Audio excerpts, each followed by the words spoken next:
purpose of this veto is I want to go on record, make it very clear that I think this legislation is irresponsible and I do not support it. And I think I have an obligation as the mayor of the city to sign this veto legislation. In a press conference held Wednesday morning, Mayor John Peyton expressed his disappointment in the Jacksonville City Council's Tuesday night decision to reject a 12% millage rate increase, voting instead in favor of keeping the rate at 8.48.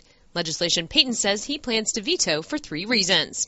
First, we had 10 members that are proposing basically $50 million in cuts to our government without presenting a plan as to what cuts will be made or even the consequences of these cuts.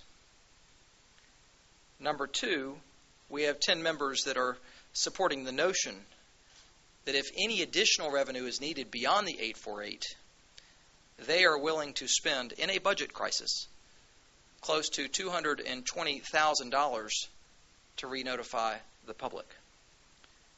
This action was strongly opposed by our property appraiser, Jim Overton, and quite frankly cannot be reconciled with the notion of spending nearly $250,000 in a budget constraint crisis environment. And thirdly, by setting the millage rate at 848, they have basically limited their options for balancing this budget before even beginning the budget process. Peyton went on to acknowledge the 9 council members that voted against the amendment and outlined his 3-part plan to navigate the current financial crisis. Number 1, it cuts government to the tune of $40 million, largely on the backs of city employees. Number 2, it reforms a badly broken pension system. And number 3, it suggests a very modest increase in the millage rate. It is all 3 of these things that I believe work together to make this budget balance and do what is responsible for this city and not dismantle this government. For more on this ongoing story, check out Jacksonville.com and pick up a copy of Thursday's Florida Times Union. For Jacksonville.com, I'm Amanda Warford. What is the plan?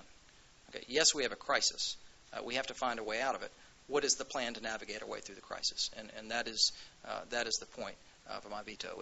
In absence of a plan or a discussion of consequences or one public discussion as to what a plan would be or look like, I think this action was premature.